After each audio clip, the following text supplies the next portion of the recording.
தெலுங்கானால வந்து இந்த gold loan எடுக்கிறதுக்காக தனியா ஏடிஎம் மிஷினே வந்து ஓப்பன் பண்ணியிருக்காங்க. சென்ட்ரல் பேங்க் ஆஃப் இந்தியா அப்படின்னு சொல்லிட்டு. அதுல வந்து இப்போ ஓப்பன் பண்ணியிருக்காங்க. அடுத்து வந்து இப்ப வந்து இப்படி ஒரு நியூஸ் போயிட்டுருக்கு. கோல்ட் லோன்ல இந்த மாரியான சேஞ்சஸ்லாம் வரப்போகுது அப்படின்ட்டு. அது என்னன்னா வந்து பார்த்தீங்கன்னா, இப்போ அதாவது ஒரு பக்கம் கஸ்டமர் சர்வீஸ் வந்து இன்க்ரீஸ் ஆகத்தான் வேணும். இப்போ ஒரு காலத்துல நம்ம எல்லாரும் பேங்க் போனோம். இப்ப அக்கவுண்ட் ஓப்பன் பண்றதுக்கு கூட பேங்க் போறதில்ல.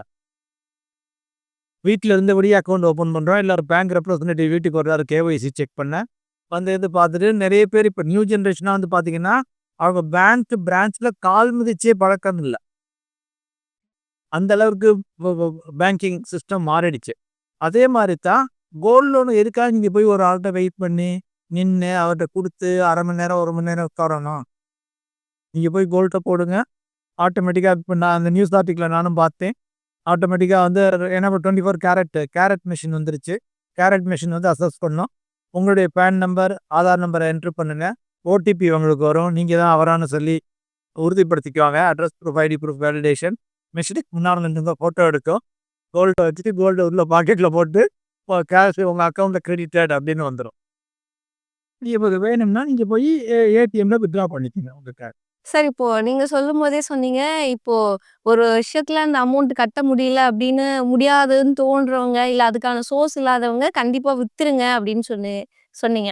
ஸோ இப்படி ஒரு சிச்சுவேஷன்ல இப்போ மிடில் கிளாஸ் பீப்பிள்ஸ் அப்படின்னு பார்க்கும்போது ஒரு எமர்ஜென்சிக்காக தான் வச்சிருக்காங்க.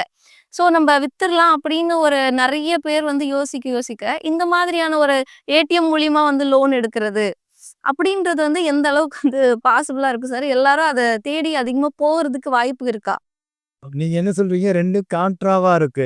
வடக்கு தெக்க போகுது. ஒரு பக்கம் வாங்க வாங்க லோன் தர்றேங்கிறாங்க. இன்னொரு பக்கம் கட்டுங்கங்கிறாங்க. ஸோ இது வந்து ஒரு பொருளாதார வளர்ச்சியில நடக்கக்கூடிய ஒன்று. உதாரணத்துக்கு வந்து பார்த்தீங்கன்னா, எகைன் கோயிங் பேக் ஒரு 15, 20 வருஷம், 30 வருஷத்துக்கு முன்னாடிலாம் போகல.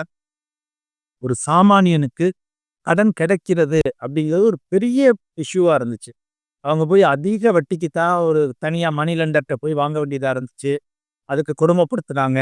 அந்த மாரிலாம் ஒரு காலங்கள் இருந்துச்சு இந்தியாவுல.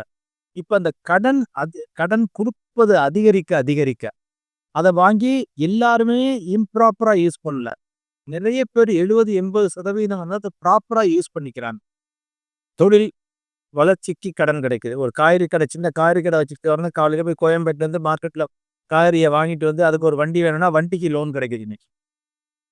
ஸோ மைக்ரோ ஃபைனான்ஸ் லோன் எடுத்து அவர் காய்கறிய போய் அதுக்கு பிரின்சிபலுக்கு முதலா குடுத்து அத வாங்கிட்டு வந்து, இங்க வித்து, அன்னைக்கு ஈவினிங்கோ 2 நாள்லயோ 12 மாசத்துலயோ அந்த லோன கட்டிர்றார். ஸோ இது மாரி கடன் வசதி வந்து அதிகரிக்க வேண்டும். அப்பதான் நாட்டினுடைய முன்னேற்றம் பெருகும். ஸோ அதே மாரி ஒரு எக்ஸாம்பிளுக்கு உங்களுக்கு சொல்லணும்னா, ஒரு காலத்துல பெர்சனல் லோன் எத்தன பேர் எடுத்திருப்பாங்க ஒரு 20 வருஷத்துக்கு முன்னால. இன்னைக்கு வந்து உங்கள கூப்பிட்டு எஸ்எம்எஸ் அனுப்புறாங்க, வாட்ஸ்அப்ல மெசேஜ் அனுப்புறாங்க, இமெயில் அனுப்புறாங்க, ஃபோன் பண்றாங்க. லோன் வேணுமா வேணுமான்னு கேட்குறாங்கல்ல. சில பேர் சொல்லுவாங்க லோன கூவி கூவி விக்கிறாங்கம்பாங்க. ஸோ அதே மாரி தான் கோல்ட் லோனும் ஒரு பெட்டர் அக்சஸிபிலிட்டி கொண்டு வர்றாங்க. ஸோ அப்ப அத வேணுமா வேண்டாமான்னு முடிவு பண்ணிக்க வேண்டியது அது என்னுடைய பொறுப்பு. நான் தான் டிசைட் பண்ணிக்கணுமே தவிர, என்னையால கட்ட முடியாதுங்கிறதுக்காக நான் உலகத்துக்கே லோன ஈஸி ஆக்காதீங்க அப்படின்னு நான் சொல்லக்கூடாது.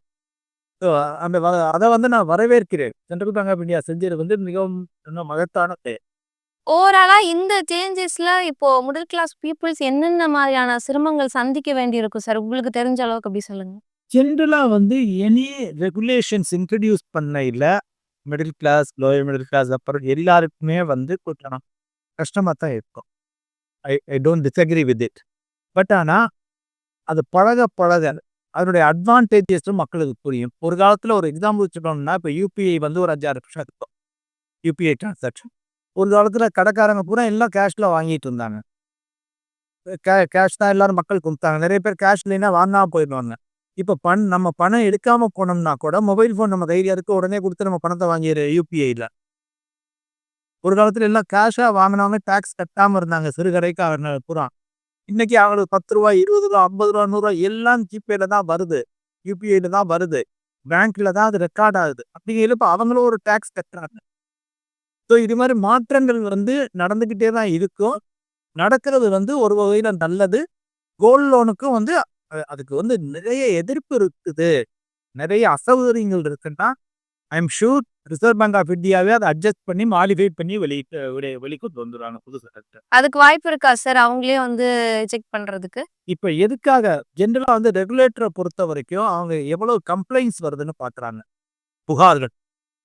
ஸோ அந்த கம்ப்ளைண்ட்ஸ் வர்றத அவங்க இன்டைரக்டா என்ன பண்ணிடுறாங்கன்னா அந்த செக்மெண்ட்டே ரெஸ்ட்ரிக்ட் பண்ண ஆரம்பிச்சிடுறாங்க. ஒரு காலத்துல வந்து புரோக்கர்ஸ், ஸ்டாக் புரோக்கர் நிறைய இருந்தாங்க இந்தியா முழுவதும். ஒரு எக்ஸாம்பிளுக்கு சொல்லணும்னா இப்போ வந்து அவங்க வெகு சிலர் தான். ஏன்னா கொஞ்சம் மிஸ்யூஸ் பண்றது, தவறு பண்றது. செபி அமைப்பு வந்து அந்த ரெகுலேட்டர் வந்து நிறைய டைட்டன் பண்ணாங்க. நிறைய டைட்டன் பண்ணி இப்போ அது கொஞ்சம் ஒரு சீர்படுத்தி கொண்டு வந்துட்டாங்க. அதுலேயும் டெய்லி ரெகுலேஷன் சேஞ்ச் தான் அந்த ஸ்டாக் புரோக்கர் ஆக்ட் இதுலேயும். அதே மாதிரி தான் இப்போ இங்கே இந்த ரிசர்வ் பேங்க் ஆஃப் இந்தியாவிலையும் வந்து நிறைய பண்ணிக்கிட்டு இருக்காங்க. சிரமங்கள் நிறைய இருக்குது அப்படின்னா ஆட்டோமேட்டிக்காக ஏற்கனவே கேஒய்சி இஷ்யூஸ்லாம் வரையில அல்லது செபிலையும் கேஒய்சி இஷ்யூஸ்லாம் வரையில அவங்க ரிவர்ஸ் பண்றதுக்கு வாய்ப்புகள் இருக்குது. மக்கள் எல்லாம் நிறைய அசௌகரியங்களை சந்திக்கிறாங்க. இன்றைய சூழ்நிலையில, அரசாங்க சூழ்நிலையில சட்டத்திட்டங்கள் எவ்வளவு வேகமா வருதோ அவ்வளவு வேகமா திருத்தி அமைக்கவும் படுகிறது. எனக்கு இப்போ தெரிஞ்சு வந்து நெறைய பேர் ஆர்பிஐக்கு கம்ப்ளைண்ட் பண்ண போறாங்கன்னு நெனைக்கிறேன். இது வேண்டாம் எனக்கு மறுபடியும் எடுத்துக்கோங்க. ஏன்னா, இந்த நியூஸ் வந்து ரொம்ப பயத்துல போயிட்டு இருக்கு. எல்லாரும் பயத்துல வந்து, இதெல்லாம் நடக்க போகுதா? அப்படின்னு ஒரு பயத்துல இருக்காங்க. கம்ப்ளைண்ட் பண்ணா மறுபடியும் எடுத்துப்பாங்க அப்படின்னு ஒரு நியூஸ் பார்த்தோனே, அப்ப கம்ப்ளைண்ட்ட போடுங்க. அப்படிதான் வரும். ரிசர்வ் பேங்க் கிரீவன்சஸ் செல்லே வச்சிருக்காங்க. மக்கள் இஃப் அட் ஆல் வெனெவர் அது ரியலா பிளாக் அண்ட் ஒயிட்ல வரையில என்னென்ன அசௌகரியங்கள் சந்திக்கிறாங்கன்னு சொல்லி பொது நல கருதி கூட அவங்க எழுதி போடலாம், பண்ணலாம். ரிசர்வ் பேங்க் செய்யலாம். அப்படின்னா டெஃபினட்டா அதை ரீகன்சிடரும் பண்ணுவாங்க. ஏன்னா இது மக்களுக்காகத்தானே ரிசர்வ் பேங்கோ அரசாங்கமோ. அரசாங்கத்துக்காக மக்கள் இல்ல, மக்களுக்காக அரசாங்கம், மக்களுக்காக reserve bank of India. So அப்படிங்கையில வந்து தாராளமா அதை கன்சிடர் பண்ணுவாங்க அப்படிங்கிறத நான் ஓகே சார். இப்போ வந்து சப்போஸ் அந்த ரூல்ஸ் வந்து இம்ப்ளிமெண்ட் ஆகுது அப்படின்னா, எந்தெந்த விஷயங்களுக்கு ஒரு மென்டலாவும் சரி, ஒரு ஃபினான்ஷியலாவும் சரி, எந்தெந்த விஷயங்களுக்கு நம்ம ப்ரிப்பேர் ஆகியிருக்கணும் சார்? ஃபர்ஸ்ட் என்னுடைய ரீபேயிங் கெப்பாசிட்டி என்ன அப்படிங்கிறத பார்த்துக்கணும். நான் என்னுடைய ஒரிஜினல் நகையைத்தான் கொண்டே வைக்கிறேனா, ஏன்னா நிறைய பேர் அடுத்த ஆளுங்களுடைய நகையை கொண்டு போய் வைப்பாங்க. இப்போ என்னுடைய நகையைத்தான் நான் கொண்டே வைக்கிறேனா, என்னால் மாதம் பே பண்ண முடியுமா? ஸோ இது இது இது எல்லாம் தான் வந்து உங்களுக்கு வந்து மெயினாக இருக்குது. Rules are simple. கொஞ்சம் ஸ்லைட்டாக மாற்றுறாங்க அவ்வளோதானே தவிர கோல்டு லோன் வாங்குறவங்க யாரும் பயப்பட வேண்டாம். அது மாதிரி எல்லாம் தலைகீழாவெல்லாம் மாற போகிறதில்ல, கம்பேர் பண்ண போகிறதில்ல. ஸோ இது வந்து சேஞ்சஸும் கிராஜுவலாக தான் இருக்கும். சரி, இப்போ நீங்க முன்னாடி சொன்னீங்க, ஆர்பிஐ இந்த ரூல்ஸ் எல்லாம் வந்து எடுத்துட்டு வரதுக்கு ஒரு சில ஸ்கேம் நடக்குது. ஒரு சில சேஞ்சஸ்னால இத கொண்டு வராங்க அப்டின்ட்டு. அது எல்லாமே ஆர்பிஐயால கண்ட்ரோல் பண்ண முடியாது. ஏன்னா, இப்படி ஒரு சிச்சுவேஷன் எடுத்து வந்தா மக்கள் எவ்ளோ பாதிப்படைவாங்க அப்படின்றது அவங்களுக்கு தெரியும். அதெல்லாம் ஆர்பிஐன்றது நெறைய விஷயங்கள வந்து கண்ட்ரோல் பண்ணிட்டு இருக்காங்க. ரூல்ஸ் அண்ட் ரெகுலேஷன்லாம் மாத்திக்கிட்டு இருக்காங்க. ஸோ அந்த மாதிரி அவங்க ஆர்பிஐ நியூஸ் வெளியிட்டிருக்காங்க அப்படின்னும்போதே, ஒரு சில காரணங்களுக்காக அப்படின்றத மென்ஷன் பண்ணியிருக்காங்க. ஸோ அதெல்லாம் ஆர்பிஐயால சரி செய்ய முடியாத அளவுக்கு இருக்கக்கூடிய காரணங்களா சார்? அதாவது சில ரூட் காஸ் ஆஃப் த ப்ராப்ளம்னு இருக்கு.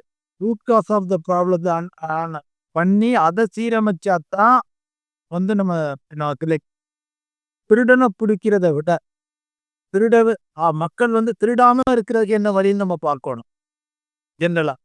ஸோ அதை வந்து நம்ம ரெகுலேட் பண்ணையில் ஒரு காலத்தில் வந்து நம்ம நீங்க லேண்ட்லைன் ஃபோன் வாங்குறதா இருந்தால் ஒரு 25 வருஷத்துக்கு முன்னால் 2 வருஷம் க்யூவில் நிற்கணும், 3 வருஷம் க்யூவில் நிற்கணும். மொபைல் ஃபோன் வந்துச்சு, யார் வேணாலும் வாங்கிக்க, ஒரு ஆளுக்கு 2 ஃபோன் 3 ஃபோன் எவ்வளோ வேணாலும் வாங்கிக்கணும் ஒரே நாள். ஸோ இப்போ டெக்னாலஜி சேஞ்சஸோ அல்லது சம் சேஞ்சஸோ அப்படி வரையில தான் பண்ண முடியும். ஸோ அது மாதிரி சில ஐட்டங்கள் வந்து திருப்பி திருப்பி இது கரெக்டாக பண்ணுறாங்களா இல்லையான்னு பார்க்குறத விட கேஒய்சி நாம்ஸ் டைட்டன் பண்ணுறது, ரூல்ஸ் ரெகுலேஷனை டைட்டன் பண்ணுறது, இதெல்லாம் பண்ண வந்து சரியான நபர்களுக்கு யாருக்கு கிடைக்க வேண்டுமோ அவங்களுக்கு அந்த லோன் கிடைக்குது, ப்ராப்பராக கிடைக்கணும்.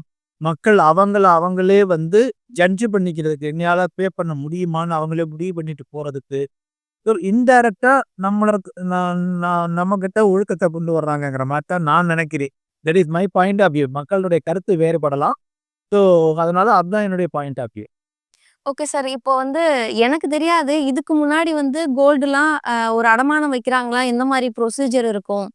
அப்படின்றது. ஸோ இதுக்கு முன்னாடி வந்து அந்த ப்ரொசீஜர் அப்படின்றது எப்படி இருந்துச்சு சார்? ஜென்ரலாவே வந்து ஒரு காலத்துலலாம் வந்து பார்த்தீங்கன்னா, ஒரு 20 வருஷத்துக்கு முன்னாடிலாம் பார்த்தீங்கன்னா, 20, 25 வருஷத்துக்கு முன்னாடிலாம் நீங்க பேங்க்ல போயி பெரிய ஒருத்தர் பேரு பி சொக்கலிங்கம், என் பேர் பி சொக்கலிங்கம்னு வச்சுக்கங்க. நான் பி சொக்கலிங்கம்னு ஒரு அக்கௌண்ட் ஓப்பன் பண்ணலாம். பழனியப்பன் சொக்கலிங்கம்னு ஒரு அக்கௌண்ட் ஓப்பன் பண்ணலாம். வெறும் சொக்கலிங்கம்னு ஒரு அக்கௌண்ட் ஓப்பன் பண்ணலாம். பழனியப்பன்னு ஒரு அக்கௌண்ட் ஓப்பன் பண்ணலாம். பண்ணி மேனேஜர்கிட்டயே வந்து டெபாசிட் ரெசிப்ட்ல ஒரு 4 டெபாசிட் ரெசிப்ட் போடுவாங்க. யாரு அக்கௌண்ட்ல அந்த ரெசிப்ட் எடுத்துட்டு போனா தான் உங்க பணம் உங்க அக்கௌண்ட்னு அடையாளம். ஒரு எக்ஸாம்பிளுக்கு சொல்ல வரேன். பட் ஆனா, இப்ப சட்டதிட்டங்கள் இன்னும் நெறிமுறைப்படுத்தப்பட ரிசர்வ் பேங்க் ஆஃப் இந்தியாவுடைய ஸ்ட்ரிக்டர் ரூல்ஸ் இந்த டெரரிசம் வந்த பிறகு டெரரிஸ்ட் ஆக்டிவிட்டீஸ்லாம் வந்த பிறகு தான் அந்த கேஒய்சி கான்செப்டே வந்துச்சு. No your கஸ்டமர்னு. ஸோ இப்போ வந்து உங்களுக்கு அட்ரஸ் ப்ரூஃப் இருக்கணும், ஐடி ப்ரூஃப் இருக்கணும், உங்க ஃபோட்டோ கேப்சர் ஆகணும். ஸோ இது எல்லாமே பார்த்து தான் அங்க வந்து கோல்ட் லோன் குடுக்குறாங்க. ஒரு காலத்துல கோல்ட் லோனு ஒரு காலத்துல சிபில் ரிப்போர்ட்டே கிடையாது. இப்போ வந்து வங்கிகள்லாம் சிபில் ரிப்போர்ட் கோல்ட் லோனுக்கும் கூட சிபில் ரிப்போர்ட்ல ஏத்துறாங்க. நீங்க பே பண்ணிட்டீங்க, பே பண்ணல, ஏலம் விடப்பட்டது, இது எல்லாத்தையும் சிபில் ரிப்போர்ட்லயே ஏத்துறாங்க. ஸோ இப்போ இது எல்லாமே வந்து நம்ம வந்து கோல்ட் லோன் தானே வைக்கிறோம்னு நினைக்கிறோம். பட் அது எல்லா இடத்துலயும் ரெக்கார்ட் ஆகுது. நம்பர் 1. நம்பர் 2 வந்து மீதி எல்லாத்துக்குமே இருக்க மாரி கோல்ட் லோனுக்குமே ப்ராப்பரா வந்து இப்ப அக்கவுண்ட்ல தான் பணம் குடுக்கணும். அவங்க அக்கவுண்ட்லேருந்து கேஷா எடுத்துட்டு போறாங்கன்னா, அது வேற பிரச்சனை. பட் கேஷ் ஒரு லெவலுக்கு மேல குடுக்கக்கூடாது. ஒரு காலத்துல வந்து எல்லாமே கேஷா நீங்க சாக்கு மூட்டைய தூக்கி போய் ஒரு 20,00,000 40,00,000 பேங்க்லேருந்து கேஷ வித்ட்ரா பண்ணிட்டு வரலாம். இப்ப கேஷ் டிரான்சாக்ஷன் ரொம்ப மினிமைஸ் ஆயிடுச்சு. எல்லாத்துக்குமே இப்ப அதுக்கு டிடிஎஸ் போடுறாங்க. கேஷ் அதிகமா எடுத்தீங்கன்னா டாக்ஸ் டிடக்ஷன் சோர்ஸ். ஸோ இது மாரி எல்லா இடத்துலயும் டைட்டன் ஆக ஏன்னா இல்லைன்னா அரசாங்கத்துக்கு செலுத்த வேண்டிய வரி வரமாட்டேங்குது. இல்ல ஃபண்டுகள் வந்து டெரரிஸ்ட் ஆக்டிவிட்டீஸ் ஒரு அன்எத்திக்கல் பிராக்டிசஸ்க்கு பயன்பட ஆரம்பிக்குது. இதையெல்லாம் டைட்டன் பண்ண தான் இவ்வளவு regulations generally going up. Okay sir. இப்போ பேசுனத வச்சு நெறைய பேருக்கு வந்து தெரிஞ்சிருக்கு. ஏன்னா, இந்த டாபிக் வந்து ரொம்ப ஹைலைட் பண்ணி பேசிட்டு இருக்காங்க. "இப்படி வரப்போகுதா? அப்போ எல்லாரும் கோல்ட் லோன் எடுக்க முடியாதா? அடமானம் வைக்க முடியாதான்னு?" நெறைய பேசிட்டு இருக்காங்க. ஸோ, இதுக்கு என்னென்ன நம்ம அதர் ஆப்ஷன்ஸ்லாம் யூஸ் பண்ணலாம் அப்படின்னு சொல்லிட்டு நெறைய விஷயங்கள் சொல்லியிருக்கீங்க. ரொம்ப தேங்க் யூ சார். மேலும் ஈடி தமிழ் சேனல்ல வரப்போகும் பிசினஸ் மற்றும் அது ரிலேட்டடான வீடியோவை பார்க்க உடனே கீழே இருக்க சப்ஸ்கிரைப் பட்டனை கிளிக் பண்ணுங்க.